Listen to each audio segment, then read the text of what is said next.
you very much.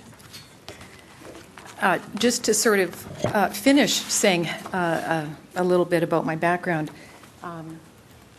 since the years, I'm still doing a lot of the latter things that were identified, but in the last few years, I have kind of branched out and I have become an author. By the way, when you're an author, you have to promote your book at all opportunity.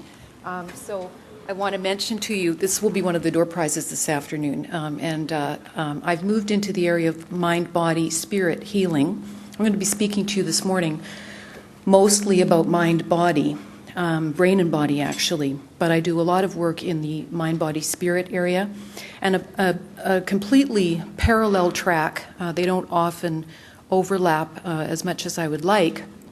I do a lot of work in the field of sexual addiction. That's a big specialty for me.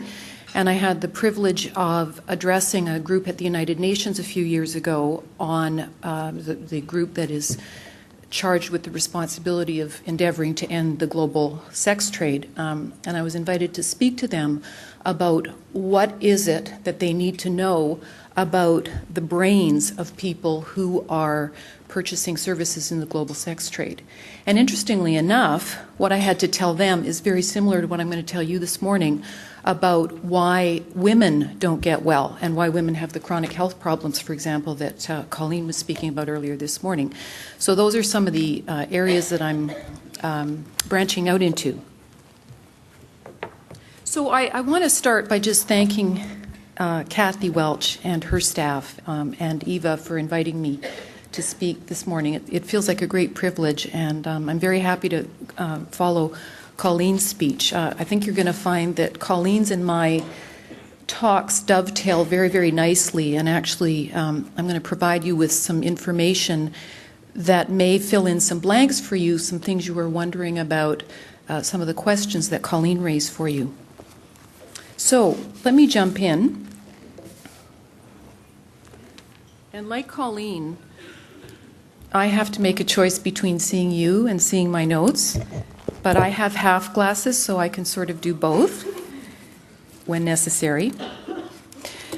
So the title of my talk is not an accident. Once a victim, always a victim. In 1984, I was fresh out of graduate school and became a child protection worker. And I was working for the children, at the time it was the Children's Aid Society of Winnipeg before it became Child and Family Services. And I was handed my first stack of child protection files and began to pour through them, some of them yay thick, because of course this was in the days before personal computers for workers. And I was horrified to see that a number of the cases I'd been given stretched back a few generations, family violence that had gone on and on and on. And of course, I was charged with finding creative ways of protecting the children in these families. But what was really clear was that the problem was this intergenerational violence, this culture of intergenerational violence, and the damage it wrought in individuals who were raised and exposed to this. And I began to look at that and look at the number of generations that this had filtered down through in the files that I was given. I began to look, of course, through the case histories and the file histories, the number of workers that had tried to work with these families. And so I began to wonder, fresh and naive, well, gee, it looks like once you're a victim, you're always going to be a victim. And because I knew I wanted to be a clinician, I began to ask the question, what do I need to do clinically when I have the chance? And in those early years, my chance was in providing group treatment to children and group treatment to mothers of child abuse victims. I began to ask the question, what is it that I need to do to break the cycle? What do I need to do clinically with these children and with these women? Many of the mothers, of course, had been in the shelter system and had been victims of child abuse themselves and so forth. And my question was, what do I need to learn and what do I need to do to break this cycle of violence? I want my clinical work to have a permanent impact on people. I want my clinical work to keep people out of the system. I want the work I do to prevent women and children from having to return to this system. So that was the mission I set for myself. I've always sort of set big goals, and I bit off that one. And as I moved through various roles in the system, I tracked the literature and tracked the research. And what I want to share with you this morning is some of the most important, persuasive, and hopefully catalytic research. But I'm all about making things user-friendly, so when you hear the word research, don't feel like you have to nod off. I'm going to make this very, very practical. I want to share with you some of the most compelling research we have about what it is we need to be doing with women and children as they are coming through the system that is set up to deal with family violence. What is it we need to do with them to finish the job? What do we need to do to prevent these women and children from having to come into the system in the first place? And what do we need to do to make sure they don't have to come into it once they exit it? How do we make the exit permanent? So, the things I'm going to share with you this morning come out of very, very good research, and they are borne out in treatment and research settings all over North America. And essentially, this information that I'm going to share with you, although it is filtering its way down and out and down to the grassroots level and towards the front lines, and although it is showing up in a patchworky way in places all over North America, it is far from where it needs to be at this point in time. And probably the reason is because this information invites us to a paradigm shift. And of course, when we talk about paradigm shifts, people get nervous.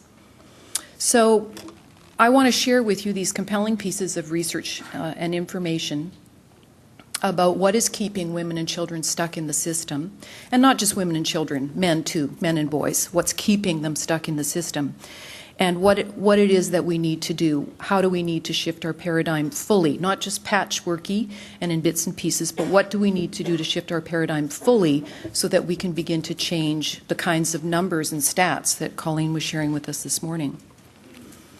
And the thing that I most want to tell you is that unless we understand and comprehensively treat two issues, the issues of attachment and trauma, we have no hope whatsoever of creating lasting internal safety or external safety for women and children, and we have no hope of healing abusers, and we have no hope of breaking the cycle of violence.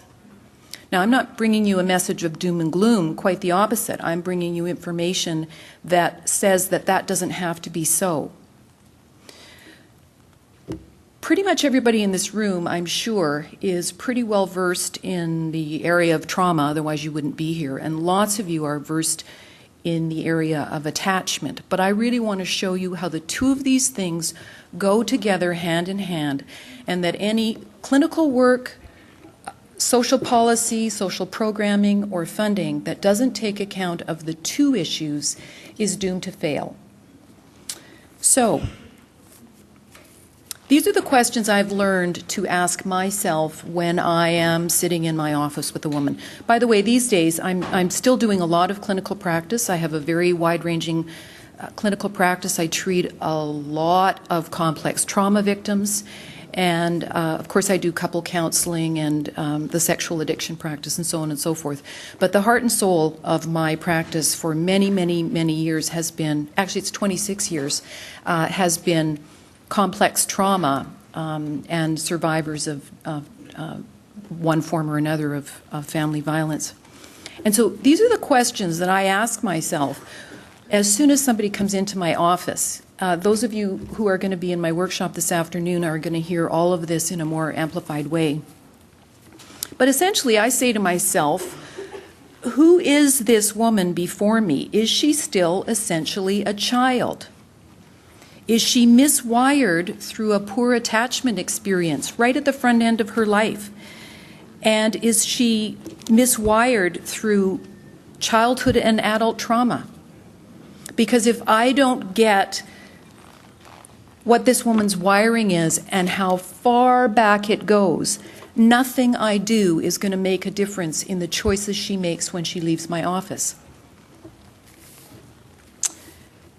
And I ask myself the question, has she ever fundamentally healed the factors that set her up to become a victim and keep her a victim? Because if she carries within her the original wiring of all of her attachment traumas and her childhood and family traumas, she has little hope of permanently breaking out of her cycle of victimhood, and she has little hope of raising children who will step out of the cycle. If her brain and her central nervous system are still carrying the results of compromised attachment and a variety of developmentally intrusive traumas, as well as adult PTSD, she is not going to be able to consistently, I have to put on my glasses now because I have tiny printing here, she will not be able to consistently settle and organize her cognitive and emotional brain, and I'm going to explain the reasons why that is. If you are still carrying the wiring of early childhood trauma, and we're not just talking child abuse, we're talking about being exposed to the culture of violence in the family. Because that becomes part of the wiring of the brain, then this woman and her children, if they're living in the same stuff, are not going to be able to settle and organize their cognitive and emotional brains to set healthy boundaries, to choose healthy partners, and to use the executive planning functions of the prefrontal cortex right at the front of the brain to plan and to choose safety for herself and for her children. So the bottom line is we can set up all the great safety processes and resources in the world, but it's what's going on up here that is going to make the difference about whether a woman and her children are going to be able to use those resources. And frankly, I know from years of treating, I spent years and years and years treating adult sex offenders in forensic clinics, and I can tell you, I also treated juvenile sex offenders as well, and I can tell you that the statements I'm making about women and children are exactly the same about men and boys. If we do not have programs that address the fundamental wiring that happened from early childhood attachment experiences and early exposure to family violence, then it doesn't matter what we do. We can have all the cognitive behavioral programs in the world to try to teach men anger management, and guess what? It ain't going to stick. And the reason it's not going to stick is that, I invite you to think of the brain as a sieve. When you are wounded in childhood and your brain and your neurochemistry is messed up from what you're exposed to, your brain is like a sieve, and cognitive behavioral information comes in and it flows right out. The brain can't hold on to that kind of information as long as the brain is still carrying trauma. So none of these wonderful programs that we've set up are going to work over the long term. They'll work for a percentage of people, but I'm talking about a very large majority of people for whom they will not work because we're not going back far enough to address what's going on in the brain. So, time to show you a slide or two. Let's see here.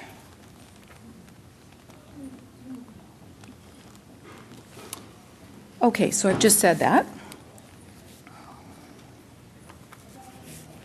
So attachment wounds, which I'm going to talk a lot about in a minute, and related developmental disorders and certain types of unresolved trauma do the following four things. They disorganize the wiring of the social emotional brain. By the way, before we go any further, put your arm up and make a fist. Have you all done this before? Tuck your thumb inside the palm of your hand. This is your spinal cord. This is your brain. This is the cortex, the thinking cortex of your brain. On the right side, those two fingers, that is where social emotional information comes in all through your life, but especially early in life. And where your thumb is touching in the center, that's the limbic system. That's the emotional brain, where the amygdala and the hippocampus go on alert and process information and so on and so forth. Well, what you need to know, and you can put your hand down now, what you need to know, I'm going to talk more about this, but I just want to say it right now, is that infants of course, are born with lots of neuronal potential, but their brains are not fully developed. And their brains hardwire, we say hardwire, although to some degree we're talking firm wiring rather than hardwiring. Their brains actually hardwire through the interactional relationship with their primary parent. They bring in social emotional information through these two fingers, the social emotional brain, flows into the limbic system in the center of the brain, and this actually wires the brain's ability to make good, to self-regulate and to make good judgments about social emotional situations. Well, guess what? If you have interruption in the attachment process, brain doesn't hardwire properly. So we're talking, we've got quite a ways to step back to start to fix these problems so that people's brains, prefrontal cortex, social emotional brain, will work properly to be able to make use of the resources that we're trying to offer to them. So attachment wounds and related developmental disorders and certain types of unresolved trauma, they disorganize this wiring of the social emotional brain. We've got fantastic research on this now. It's crystal clear. And that contributes to deficits in relational skill. Also, it disrupts the neurochemistry of the brain, and it impairs self-soothing and cognitive functions. When we are talking about neurochemistry, let me make that user-friendly for you. There's 4 main neurotransmitters in the brain that we want to be paying attention to, and you've probably heard of most of them. Serotonin, it's operating in the limbic system. It's a calming hormone. It's important in sleep. And when you have good, guess what? This fits in with what Colleen was talking about. When you have good supplies of serotonin, you have lower experiences of pain. So we want, and we know that early childhood trauma, attachment problems, as well as exposure to family violence, mess up these neurochemical systems. So we have kids growing up and growing into women and growing into men who don't have serotonin systems that work properly. They don't have adequate levels of this calming hormone right in the emotional brain. And hormone number 2, dopamine. Dopamine acts in the prefrontal cortex, and dopamine is very, very involved in pleasure, but also in focus, concentration, the ability to organize the brain, long-term planning. Well, guess what? If you have unresolved early childhood trauma as well as ongoing childhood trauma, you may have problems in the dopamine system. One of the reasons we're seeing so much attention deficit disorder now is because children with unresolved trauma end up having problems in the dopamine systems. And we know that if you have problems in these dopamine systems, you're at way higher risk for addiction. So we want the neurochemistry systems of the brain to have a fighting chance.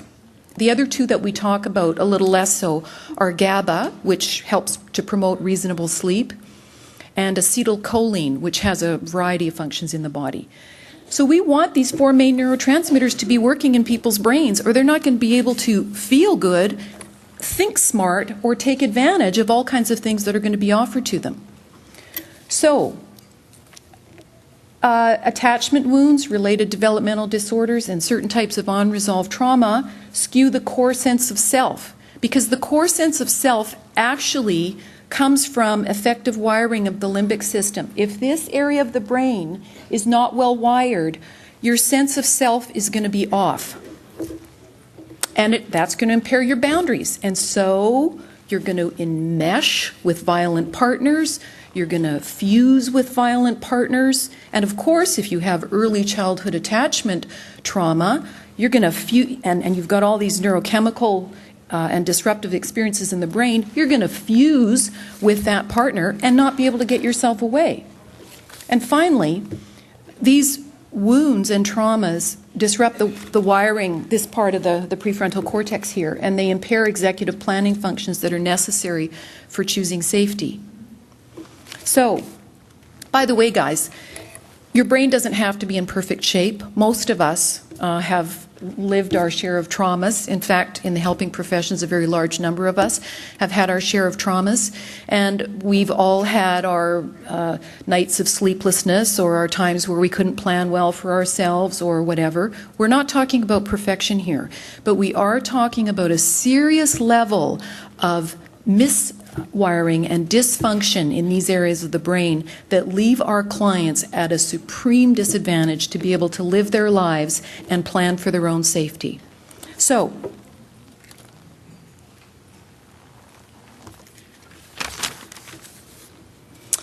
outstanding research in the fields of attachment and trauma have definitively confirmed for us that in order for a child to be able to grow into a secure adult who can feel internally safe and cognitively plan for safety and create and maintain healthy, stable, reciprocal partner relationships and create secure and safe attachment experiences for infants and children of their own, they must have three major interlocking foundations.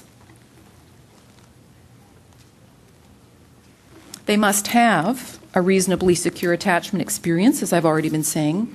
They must have a reasonably healthy relationship template or internal model for cooperative reciprocal relationships. And they must have an adequately functioning cognitive brain. So I want to talk about each one of these things. First of all,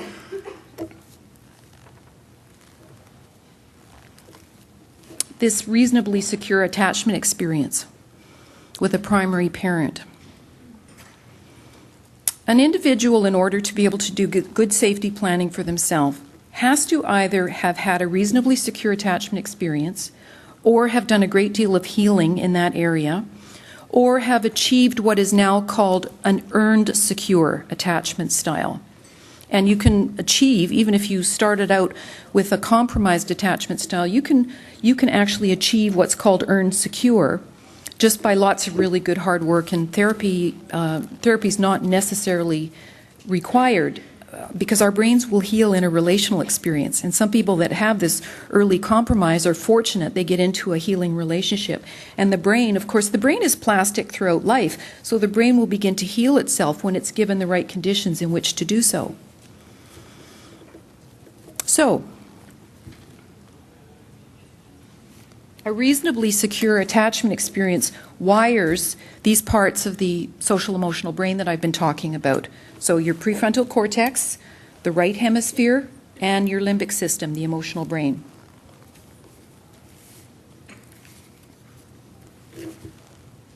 So when a child receives reasonably consistent caring, attention, and nurturing between the ages of 0 and 18 months, here's what happens. Here's how their brain hardwires. By the way, I don't want to overshoot or undershoot the mark here. Does everybody know about how the brain hardwires in the first 18 months of life? Can you put up your hand if you do?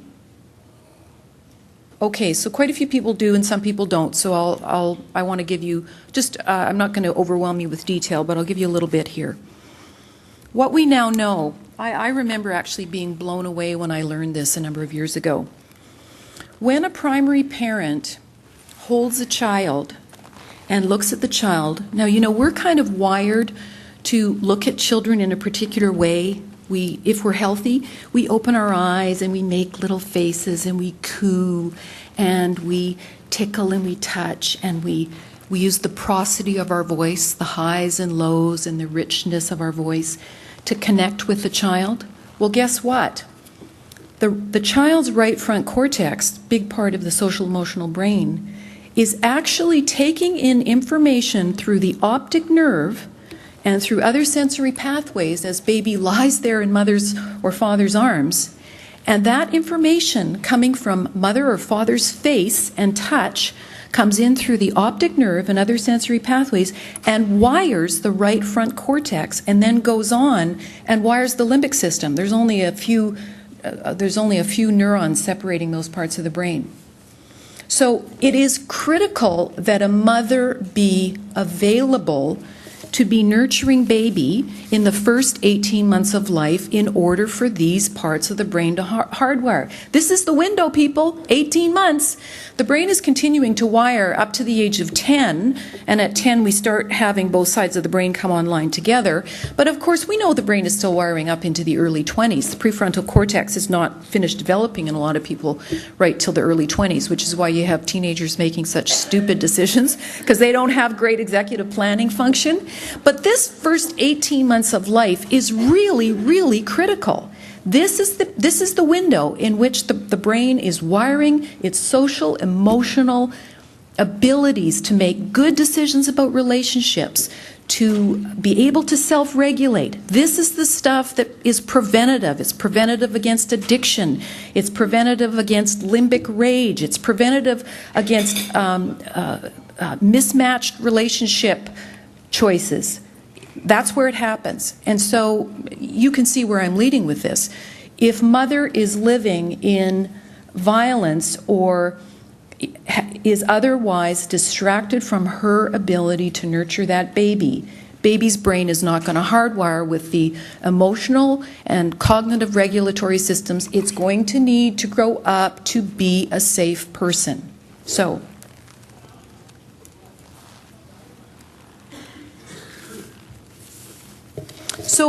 when attachment is disrupted, or it's missing these, or it's missing altogether, these parts don't wire properly. And so what happens is that a victim is created, unable to know their worth, and we have good research on this. These are not cliches. We know that these are the effects, that you're unable to know your worth, that you have difficulty with reasonable object constancy, which means having an accurate internal representation of how the world works.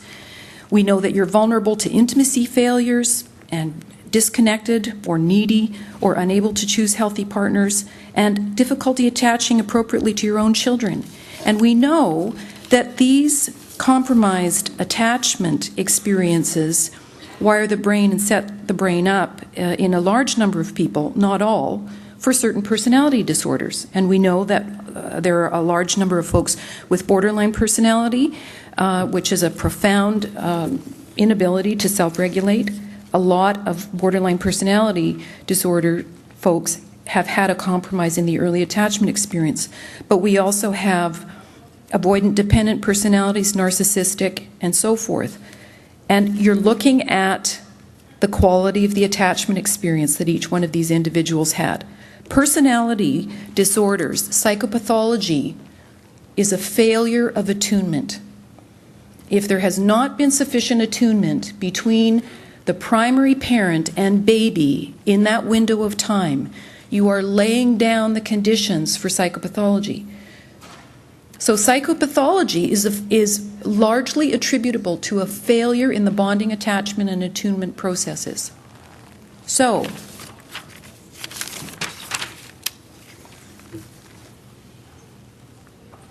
sorry, I should have showed you this a little early. Just a nice little picture of the prefrontal cortex. And don't worry about the names. There's no test at the end. The only thing I really want you to pay attention to on this slide is especially what's at the bottom on the right, which is that the prefrontal cortex is damaged by trauma. We know this. Developmental trauma damages the prefrontal cortex, damages those executive planning functions. Fortunately, the brain remains plastic throughout life, so we can do some repair of these regions. But why should we be focusing on repairing when we could be focusing on preventing?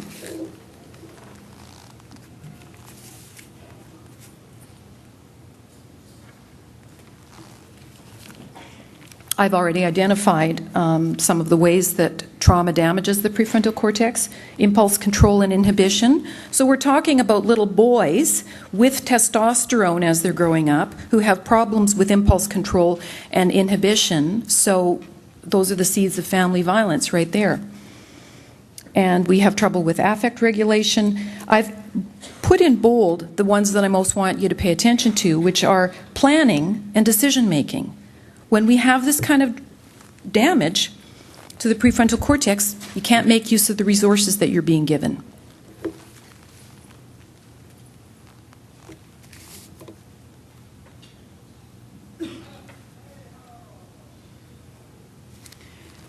And as I've said, the right brain is experience dependent for maturation. The attachment relationship directly shapes the maturation of the infant's right brain.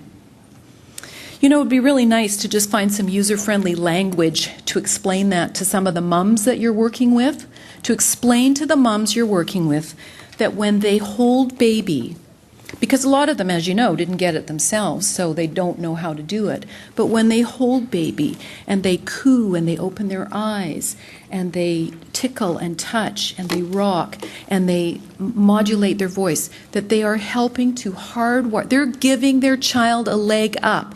They're helping baby's brain to hardwire. And they're going to have a child who is... How interesting. Hardwiring. You know, an easy way to talk about it to parents is tell them that if you want an emotionally intelligent child, these are the things you do. When you do these things, your baby's brain hardwires so that he or she will grow up to be emotionally smart and able to make really good choices and decisions. I think it's really important for parents to actually know that.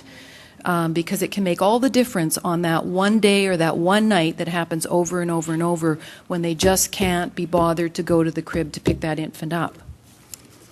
So,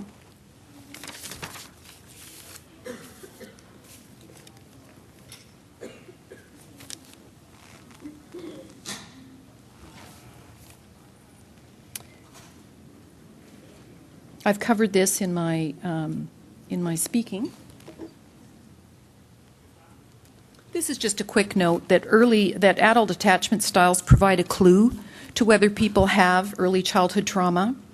If somebody's showing up with a secure attachment style, we can generally assume that there was no significant trauma. If they're showing up with anxious, avoidant, or dismissing, we know the child was rejected or ignored. That's a trauma. If they're showing up with ambivalent or preoccupied attachment styles, we know they had inconsistent attention, and the regulatory clutches in the brain are compromised. And if they're showing up with disorganized attachment, then we know that they were likely abused, and the clutch is completely compromised, meaning, again, poor cognitive function.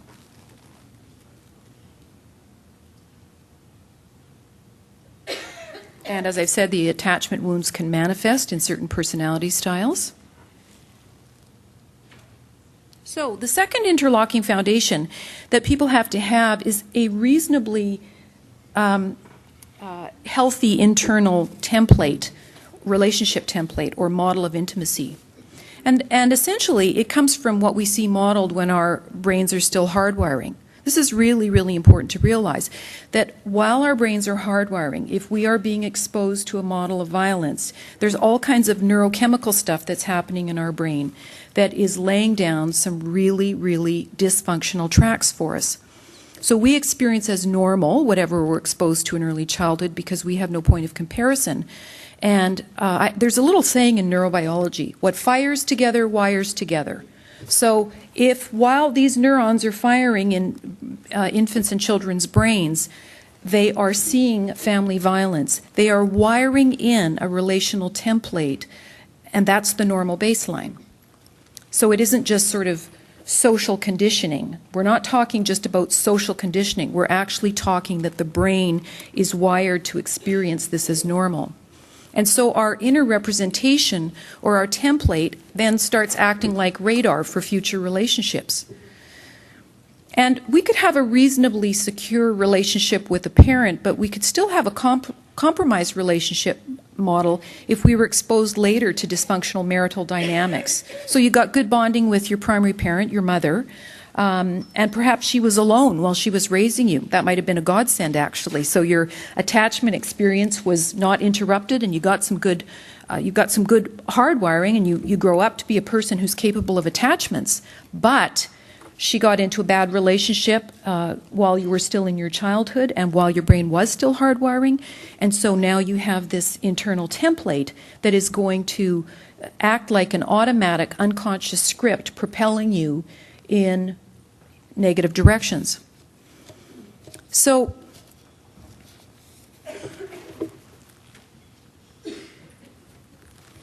the third foundation that we need is a reasonably healthy cognitive brain. And I've said a few things about this already. I'll just make a few quick comments. A woman has to have a healthy cognitive brain to be able to engage in executive functions such as tuning intimately, evaluating the safety of a potential partner, foreseeing consequences of her choices, and planning for safety. This means, in order for her to have a healthy brain, there's a few other things she needs besides this primary wiring experience. She needs proper nutrition, because we know that all the neurotransmitters in her brain that help her make good decisions and feel good and self-regulate, they come from food. They don't come from anywhere else. All the neurotransmitters in your brain that help your brain function every day come from proper nutrition. And it's why it has to be a really, education and resources in this regard have to be a really big part of any treatment program. Secondly, I'll talk more about this in my workshop this afternoon, we need to be looking at whether people coming into our system also are functioning with balanced hormones. We are seeing huge numbers of women now with dramatic disparities between their estrogen and progesterone levels. And and in young women, from early menstrual cycle all the way up to menopause, we are seeing dramatic shifts in the way the estrogen and progesterone balances are working in women now. And those hormones, I don't know if you knew this, but those hormones, estrogen and progesterone, interact with mood hormones. And if your estrogen and progesterone are out of whack, you can't use your mood hormones the way you need to. And we have lots of people showing up with anxiety and what look like mood disorders, and really what they have are sex hormone imbalances. All of these affect the cognitive brain and the way women are making decisions for their own safety. And lastly, we need, in order to have a healthy cognitive brain, we need really to have no trauma. And failing that, we need to at least have resolved trauma.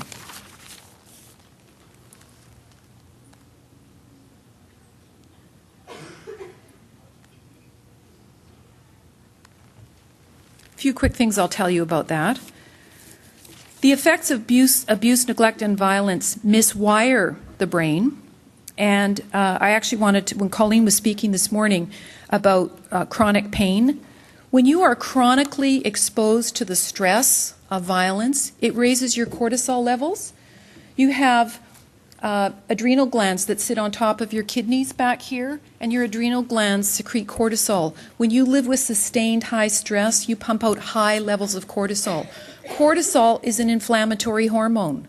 And so if you've lived with sustained levels of trauma, you're in an inflamed condition. And if you're one of the women that also doesn't have enough serotonin in the limbic system, you're going to have a higher perception to the pain you do have from your inflammation. So you can see why we have to go back. We have to fix things at an earlier stage.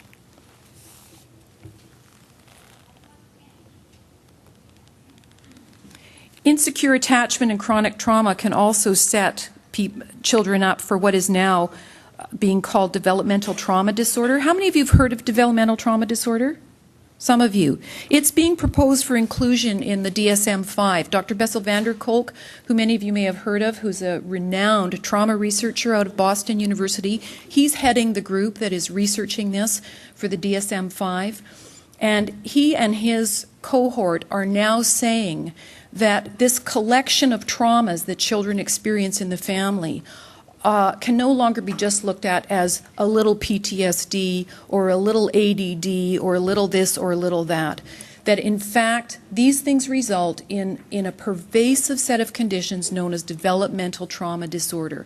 And when children are having these experiences and having this kind of impact on the brain, they can't grow up to plan for their own safety. Because what happens in developmental trauma disorder is that the brain is disorganized, and we've got this emotional dysregulation, we've got this lack of a continuous sense of self, and we have this inability to ask for and plan for your own safety. So, I'm going to quickly share with you just a couple of things from my client Paulette, who very graciously has allowed me to share her story. She's sent a message today, so I'll tell you a couple of things about her, and then I want to tell you what she thinks we should be doing. She is a 40-something-year-old Aboriginal woman who for many, many years was married to a man who chronically abused her. In the first 10 years of their marriage, she ended up in shelters 4 times. He beat her so badly she lost 6 pregnancies to chronic beatings and only has 1 surviving child. And she ended up with a chronic anxiety disorder, which finally prompted her to seek deeper healing than she had previously been offered. So when I took her history, here's why she had the anxiety disorder. It would be a mistake to look at what happened with her husband beating her as the source of her anxiety disorder. Here's what her history was. Her mother was raised in the midst of violence and married an abuser, so Paulette was exposed to all of that. Paulette's grandmother was in an abusive relationship and eventually murdered her husband, Paulette's grandfather. Paulette observed her parents' violence and witnessed one uncle murder another when she was a child. She was right there. So, of course, Paulette's relational template was miswired, and she chose an abuser, unable to see him for what he was. And she was compromised in all the ways that we now know make a woman a victim and keep a woman a victim. She had no secure childhood attachment. She was desperate for love. She had no healthy inner representation of intimacy, so she was blind as a bat when it came to choosing a man. And she had a brain that was miswired from chronic childhood stress. And so overpowering stress responses compromised her cognitive brain. She started producing all these off-balance brain chemicals, and she couldn't see the door out of her relationship. That's why she went back 4 times and lost 6 babies. So, just recently I did a little assessment of her neurotransmitter function, which is easy to do. You might want to get Dr. Eric Braverman's book, The Edge Effect, and there's a questionnaire you can actually do with your clients to assess their neurotransmitter function. You don't have to be a brain expert to do this. And we discovered that across the board, now this is a stable, employed woman who cares for herself reasonably well, eats reasonably well, and we found that across the board, she is deficient in dopamine, serotonin, acetylcholine, and GABA. Across the board. So she's anxious, she's got sleep problems, she can't plan, and she's got major memory issues. And it's hard for her to plan. Well, you can see why. Because the way her brain is functioning started right back in the family of origin. So I told her I was coming to this conference, and I said, how many minutes do I have? I'm okay? 7, okay. I asked her, I said, what do you want me to say to the people? What do you want me to say? These are all people who would have been treating you at one point when you came into the system if you'd been in BC. And these are direct quotes from her. She said, they need more therapists in shelters who can help you heal your past, not just the emergency. She said they miss the mark when they just get you to focus on the most recent guy who beat you. Now, by the way, she doesn't have an intimate knowledge of all the resources you provide, so please take that into account because I know you're doing a pile of good work here, but this is her perspective as a woman who's been through the system. She says the women need help to heal their whole history so they can get on with being better parents. She says, the first time I ended up in a shelter in my early 20s, it would have been better if they'd helped me look at my whole life up to that point, not just the emergency. That would have helped me not go back to my husband. She says the women should be targeted for comprehensive counseling even more than the men. And she says, now that I understand and have healed what I've lived through growing up, if I had this healing when I was 20, I wouldn't have stayed with him. I was comfortable with him because he was just like my family. So that is the message that she wanted me to send. And I want to finish up by making 3 interlocking recommendations. In order to break the cycle of violence, to reduce the load on shelters, and to keep victims out of the system, we require policy and programming that does a number of things. First of all, front-end, proactive, preventative programs. And by that, I'm talking about financial support for maternal wellness, financial support for child development, for parent education, and for parent-child programs. This is essential. This was the big message. When I spoke at the UN, this was the message I took to them. They were so surprised. They were so surprised that they thought they were going to hear something else. And I said to them, if you're doing that in your countries around the world, this is how you're going to curb the global sex trade. This is how you're going to change what happens in the wiring in people's brains so that they grow up and don't need to use compulsive and abusive sex to self-regulate. So, financial support for maternal wellness, for child development, for parent education, and for parent-child programs, it's essential. It's the single most effective place that money can be spent. And you can see why. You spend it right at the front end, and you're not going to need the budget eventually for all the shelters and all the rehabilitation programs and everything else. We have to front-end load the system. Secondly, we need midpoint educational and remedial programs. And by that I mean we need the development of coupleship training starting in junior high school. One of my fantasies is that when I retire in, I don't know, 30 or 40 years, because I just want to keep on working, is that I would love to go into the school system and do workshops and one-on-one dyadic training with kids in junior high about how to solve their problem with their boyfriend that is already abusing them. How to get out of the drama of coupleship, because it's what they're learning on television. So we need the development and delivery of coupleship training starting in junior high school and extending into high school. It should be part of all curriculum in guidance programs, and it should be offered at the post-secondary and community levels as well. It should be an easy thing. You should be able to just find the place in your community where you go for coupleship training that is available and paid for by your tax dollars. It's not something that should just be offered here and there in church basements, or if you're already at the point of such dysfunction in your relationship that you've entered the system. We have failed as a society in teaching young people how to communicate and resolve problems, and we are responsible, therefore, for perpetuating this intergenerational cycle. We can no longer offer this kind of education to adults only and just to adult couples with relationship trouble. It has to be part of the psychosexual education that we offer in schools. And finally, we need to complete our paradigm shift towards comprehensive healing resources for not just identified victims, but at-risk populations. That's part of front-end loading the system. So the first two that I talked about are essential because once couples are having babies and children and exposing them to poor bonding and family violence, it's already too late to fix some kids. So we have to interrupt the cycle at the front end of family life and at the front end of childhood.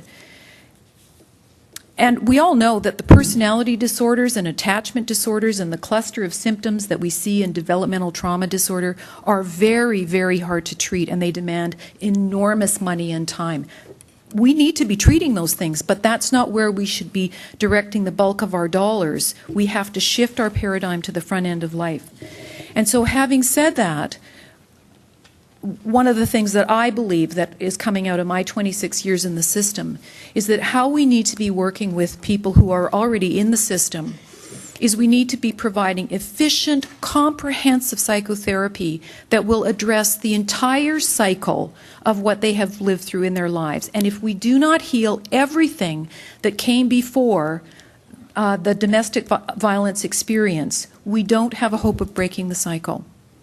Comprehensive psychotherapy needs to be available for every single person entering the system. We need to comprehensively assess attachment wounds and childhood and adult trauma. If we're not assessing the attachment issues, we're going to miss the point. We need relationally based, attuned psychotherapy.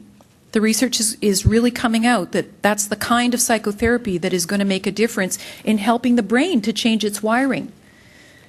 We need to incorporate EMDR because it's the best modality we have for healing right down to a cell level. And we need to address simple attachment traumas. as well as childhood and adult traumas, and get the brain healing. Thirdly, we should be considering emerging technologies such as neurofeedback to address complex attachment disorders. When you see reactive attachment disorders, people that are so messed up, so wounded from an early life attachment experience that they have no capacity for trust or intimacy or self-regulation at all, the limbic brain's not working, the social emotional brain's not working.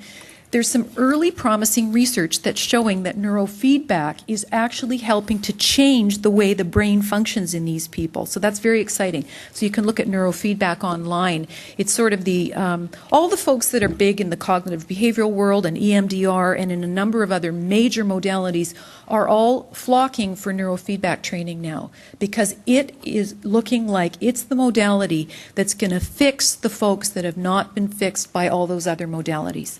And finally, we need cognitive behavioral therapy, nutritional and hormonal interventions as needed to support new living patterns. Because if you don't have those things in place, then you're just asking the brain to sort of be off balance again.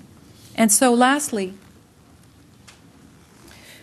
we need this is my last statement, we need to be developing these kinds of programs, but offering them, implementing them in controlled clinical trials. We need to do longitudinal research and evaluate through tracking the outcome, the clients coming out of these kinds of programs so that we can see the kinds of savings that we want to be seeing and so that we're not spending the $6 billion or however many dollars it is on remedial and reparative work and putting Band-Aids on. So those are my remarks. I'm very happy to take any questions.